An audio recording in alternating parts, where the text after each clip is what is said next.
sabaw na buto-buto ng tuna na po to. Oh. Ayan oh, buto-buto siya. Buntot to siya eh, buntot. Ayan oh, ang sarap ng buntot niya oh. Ayan, buntot. Ayan oh. Ayan, buntot ng tuna. Oh, ang gulay ay marami. Sayuti naman at saka pichay. Ayan, ang gulay kasi pang vitamina yan. Oh, di ba?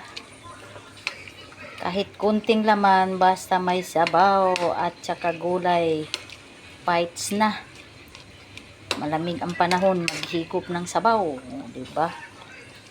Higupan ng sabaw ngayon. Okay na ang lasa.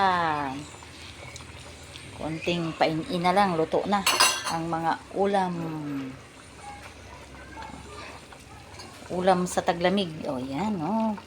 Buntot. At saka buto-buto.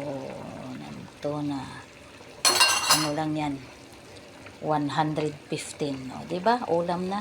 O, luto na ang aking ulam sabaw.